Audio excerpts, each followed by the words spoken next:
Hello and welcome to Oakville Matters. Today we're joined by Nikki Clark.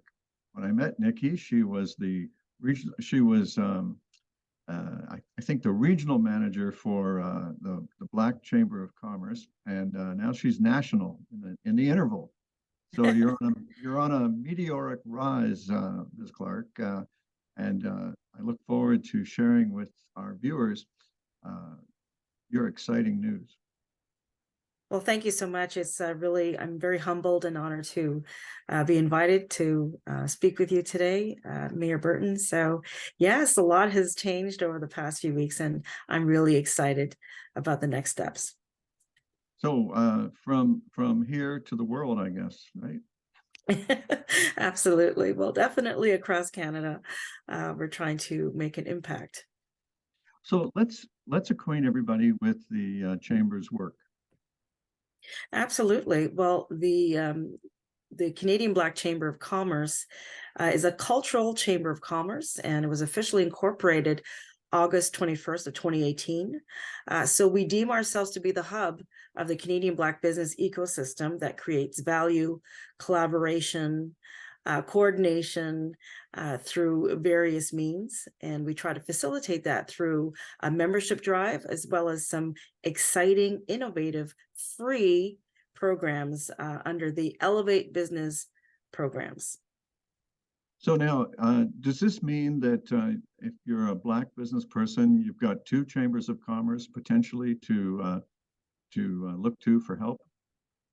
Absolutely. So what our mission is to engage, navigate, and influence and empower the Black entrepreneurs and Black businesses to grow and to prosper to the next level within the local and global markets. And yes, so we offer incredible membership benefits through the Canadian Black Chamber of Commerce, and also we are federally funded. So with that initiative, we're able to provide free programs under the Elevate Black Business program, and that's for all members, Black, African, Caribbean communities. So we're really focused on providing direct service to youth, women, males, senior entrepreneurs. We want every voice to be included, and so that we can provide an inclusive opportunity and meet everyone from every age and stage in their business development. I think it would be fun for people to hear case studies, examples from each of those categories of where they were when they engaged with you, and where you got them to, and what, which of the different, and that would illustrate these different programs in action. Absolutely. Well, we have a program called the Avro Business Program, and Business Accelerator Program, rather. And what it is it provides founders with all the basics to have a flourishing business. I know for myself as an entrepreneur, and the many entrepreneurs that I've spoken to, sometimes when you start out, you have a great plan, but you don't know how to execute it. You don't know how to charge yourself correctly. You don't know how to invoice. You may not know how to write a business plan. So this particular program connected to a very talented business advisors, and we have a roster of many talented and wise business advisors. You are helped to, have all the tools you need in your toolkit to have a flourishing business. Now, I was at a launch in Hamilton for a business program that supports Black business owners, and I met a graduate from this program, and I could see, so to speak, the proof in the pudding, how well she was doing. And she had to say, you know what, it was because of this Avro Business Accelerator program that she was able to put all the parts that she needed to get, off the ground and to do so well. So when I hear those stories, it's really empowering. It's rewarding. And that gives me a little skip in my step to say, yeah, let's keep going. We're on to something great. There's also something to support founders in their personal finances. It's great to have $1 million business, but can you balance your own checkbook?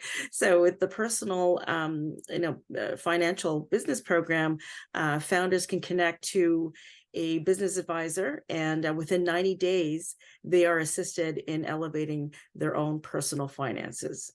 We also have a program that is called the protege program, the Elevate Protege program, and that helps founders who are scaling $1 million and higher. So they are connected to a business advisor to help them get there, as well as another program, the Mentor program, that helps to scale business owners to $100,000 and more. So you see, we're really trying to look at everyone's individual need, assess the gaps in services, where are they, meet them where they are, and to help them scale in the direction they need to go. So we're the wind under their wings, so to speak.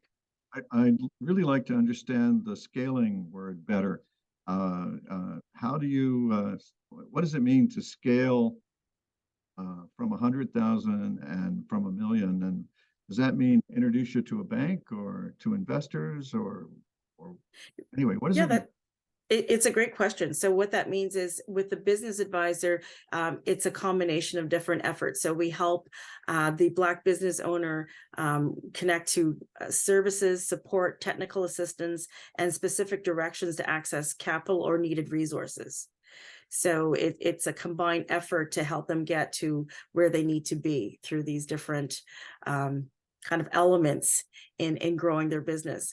For example, I've spoken to I speak to people regularly and find out where they're at, and I'm hearing the common denominator in what they need is funding, right? So this is where I could come and recommend, okay, this business plan program is available to you for free. That's a start, because in order to meet a funder, you have to present yourself well in terms of having a polished business plan. So that's one element. Or I could speak to someone else and they say, well, I have the business plan, I just don't know who where the grants, where can I find them? So the partnerships that we're developing across Canada, we can say, I have the perfect person for you in this area or in that city, and we can put all the connections together. So these are an example of the different ways that we can support. We're kind of one-stop shop in providing not only the hands-on programming that's available, but also to make those really key life-changing connections through the partnerships that we're acquiring. So it sounds like you not only can introduce people to, I'll call it the web of granting sources there might be, but also it sounds like you might have a network you can introduce them to of investors. Is that correct? That's it. And we don't provide funding, so to speak, but we can help them, access, connections to seed grants or other granting opportunities, whether they be private or, publicly available. We're able to put these pieces together in a roster, and when the need comes about, we can make those connections that the business owners need. The other thing too is that we have a directory. We have something called blackbusinessdirect.ca, which is available to members or non-members. You can register for free, and you can showcase your business right across Canada, coast to coast, and let people know where you are and put yourself on the map. So when you hook people up with investors, do you get a fee or a percentage or anything to help sustain the Chamber of Commerce? We are federally funded, so the funding comes there to sustain us. And also, as other chambers of commerce, we do have a membership drive, which helps to, fuel the machine, so to speak. So the membership drive, and that is our revenue stream. In terms of connections to other community members, that is what we do as a mandate, as a nonprofit organization. So that's how we keep moving forward. Yes. Well, it sounds like I'm a little unclear, but it sounds like your the ones you help are invited to be a member, and perhaps maybe they have to be a member to receive your help. I'm not sure. And the services are available. Like, for example, the Elevate Business programs are free, whether you're a member or not a member. The business directory as well, the Black Business Direct is free. And whether you're a member or not, you can be a part of that. And if you wish to be a member, you can get the benefits of, connecting to other businesses. You also get special rates for the relationships we have with other companies, special discounts. You also get the benefit of being showcased on our, very prominent social media. So we love to share, empowering stories of business owners who are, doing well through the many wonderful programs that we have available. We'd like to showcase those success stories. And we also have a monthly newsletter that goes out. And we also want to provide people leadership opportunities. A very, wonderful part of what I do is going from city to city across Canada and speaking to people and planting a seed of chapter development. So what we want to have are chapters throughout Canada to have a presence in every city to, promote what we're doing in terms of our programming, to have a place, a focal point of engagement for members in that city, and also to groom people in leadership roles. So does that local presence, are you assisted by local chambers of commerce in that? Are they natural partners for you? The Canadian Black Chamber of Commerce sets up these, various chambers, CBCC chapters rather. And then, we go from city to city, seeing if we can create these partnerships, but it's not a natural progression to be part of the other chambers. It's an invitation to partner. And, the partnerships are growing. So yeah, we're seeing. So we have innovation hubs across Canada. We have 5, and we have chapters that are building from Montreal to Vancouver. So we're really excited about how things are moving along.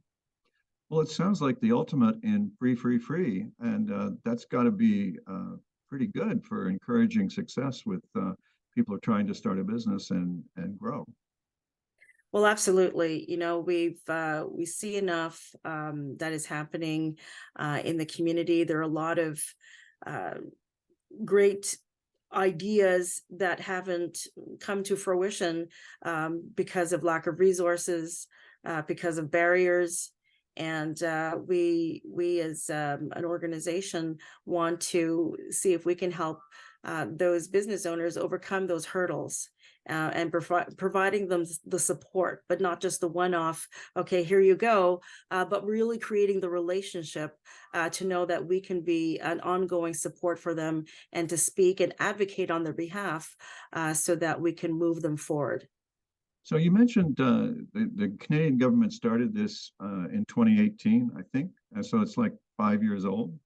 Does that mean that there's ongoing annual support for the program, or was it a launch and go and see how you do? What's the relationship with the Canadian government now? Well, the federal government has supported this, as a launch in 2018, and yes, it's an ongoing relationship where we show the need through accountability of the membership numbers and the anecdotals. The testimonials of just the success of our members, so that we can keep this going. It's a great support, but we want to have a permanent fixture of supporting Black businesses. And so the support from the federal government is vital for us, and we have ongoing conversations with them, providing the numbers and always looking to them for continued guidance. So do you have hurdles every year that you have to meet? How do you keep yourself going? How do you have a sense of permanence for your program? Do they provide you? Help us understand the nature of the support. I mean, if it's temporary, the audience would like to know so that they could lend their voices to making it permanent. If it's permanent, everybody'd like to be reassured, I imagine. Yes, well, we're looking for sustainability. So it's a launch. We're provided funds for the next few years. However, we want to continue, and that comes through, yes, your advocacy certainly helps. It helps through membership drives, by recruiting more members, so that we can show that, here we have people who need the services. And we also want to be able to have more business advisors. We want to have more presence throughout Canada. So all of that needs financial backing, and also the voices of others to say that this is working. So yeah, I would really invite those who are listening to join us in that conversation by joining the Canadian Black Chamber of Commerce, and also partnering with us. We need allies. We need your help.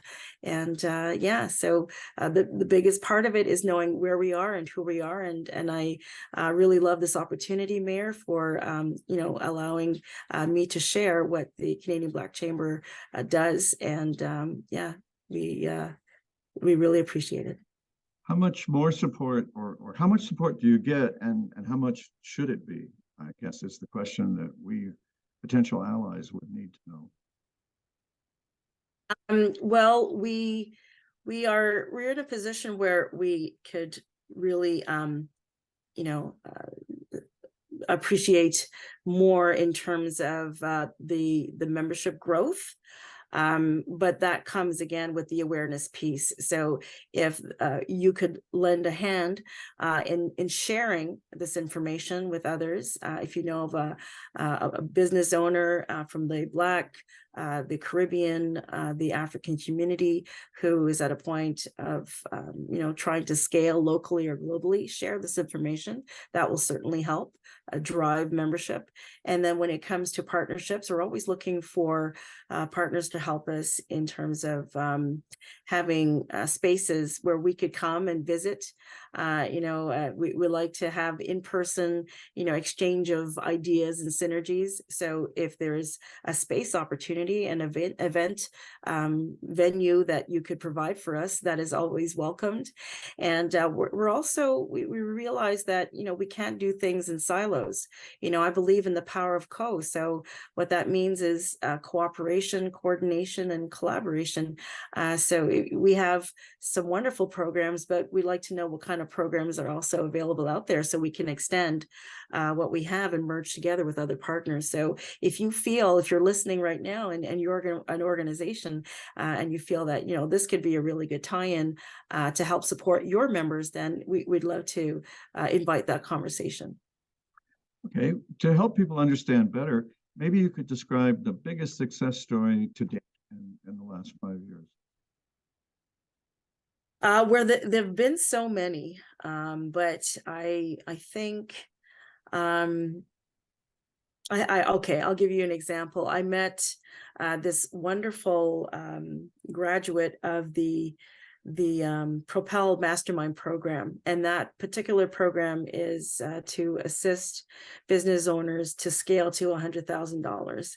Now, when she started, she needed some understanding on how to navigate writing a business plan, and she didn't have a whole lot of support. So through the 1 year guidance, she was able to scale from a few thousand to $100,000. And now she is flourishing. She has an incredible design company, and she's also looking into starting another company. So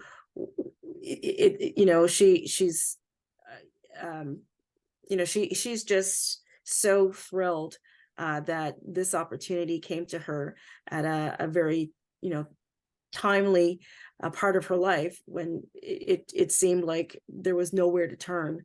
And there were hurdles presented to her in terms of the finances, and also just not knowing. Business is something she was interested in, but she was in a sector of not even in business. She was kind of community work, and not having all the parts she needed. So when the the opportunity came, she said, okay, I'm going to give the time commitment because this particular program is a 1-year program. So there's a time commitment. And she said, okay, I'm going to go for it.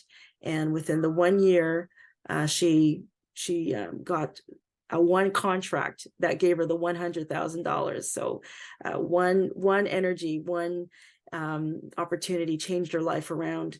And now she's traveling to Africa, different parts of the world to continue her business. So that is a huge, huge success story. There are many, Mayor Burton, but that one I can just think of off the top of my head because I had the recent pleasure of meeting her a couple of weeks ago, and that really energized me when I heard the story.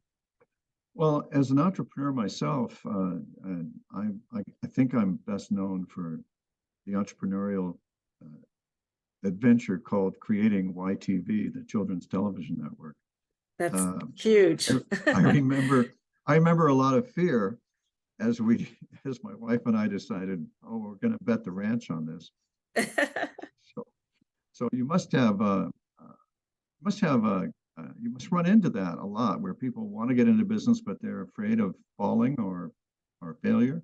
How do you help them over that? Or do they even need help over that? Well, yeah, that comes up a lot. And thank you for sharing that. You know, your story empowers me. And you know, when I also got involved in business, there was that wall of fear that I had to climb over. But you know, it was good to know that there is an incredible opportunity waiting over that wall of fear.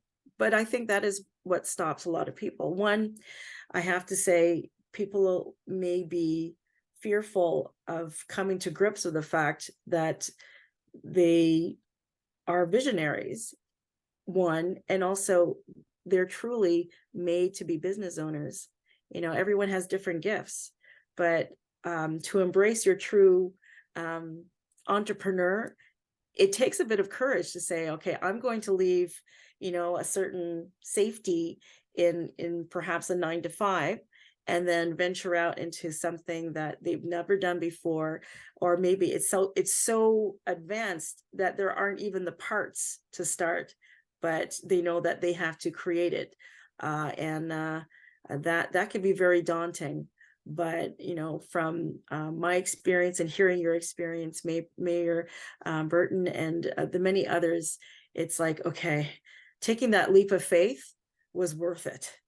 You know, because if I didn't, or the other people that I've spoken to didn't, then they wouldn't know what it's like. So I'm very you know, open to share my experiences, and when I meet with the other entrepreneurs, you know, we have little huddles. We like to share our stories too, because you know, there's great strength in vulnerability, and to saying, well, you know, it didn't happen overnight. It wasn't an overnight success, but I stuck with it, and here I am now. And these are all the lessons that I learned, and I think that's valuable wisdom. Well, I know I really relate to, it's not easy. It doesn't happen overnight. YTV was 5 years from idea to on air. So with quite a few twists and turns. I still remember that the biggest time sink, or the hardest thing to do in terms of the amount of time it took, was the writing the business plan and trying to envision success while recognizing the risks, right? And everybody that was kind enough to read my business plan was very generous with identifying risks that I'd ignored. And that actually that made us stronger and eventually allowed us to succeed. Excellent. Do you find that I mean, to a degree, I think I was somewhat self-taught. I wish there'd been I'm not sure a Chamber of Commerce could have helped me, but somebody like you might have helped me. Oh, well, I humbly receive that. Thank you so much. But yeah, you know, getting from the ideation stage can be very scary.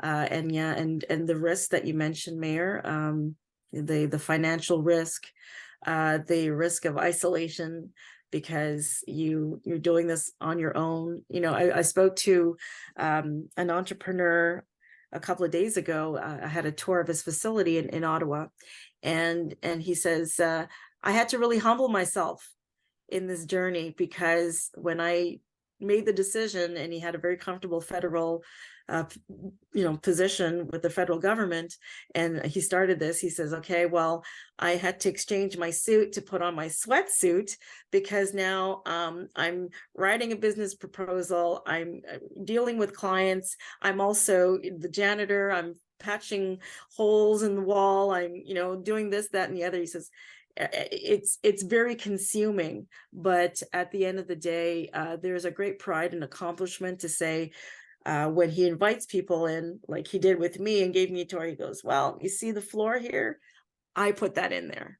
You see the paintings, I commissioned someone who was struggling, and I paid them out of what I received to have their artwork on the wall. So these are all the parts of entrepreneurship that maybe people don't know, but when they have the courage to come and say, okay, this is what I did, it really helps, I find, people, to encourage them to keep going. Well, the hardest thing that I had to do, and so I'm imagining this is the hardest eventually for everybody, was finding the investors and getting them to have confidence in not only the business plan, but in me. Yes. I had set myself the goal of having investors from every part of Canada, so that it would be a truly national consortium of investors. So I'm not sure that certainly wasn't the fast route, but it made strategic sense at the time. Yes, absolutely. Yeah, funding is one of the biggest hurdles. So to overcome that through just a community of people who can say, okay, well, I know this person, I know this organization, this is how you can set up, these are the ways that you can move this project forward, then that's really important. And this is where the Canadian Black Chamber comes in, with a collective mind of people who care and who can make these connections for our members. So yeah, it's about number one, knowing that you don't have to do this alone. Like many of us have had to do it. We are here now. We want to have a permanent presence to support and to elevate. And so we just invite everyone to learn more about us. Go to our website, blackchamber.ca. I'd be happy to assist you if you want to reach out to me via email or give me a call. And if you want to set up a chapter, if you want to become a member, or just have if you have that question, that burning question that you just didn't know who to turn to or where to go to have answered,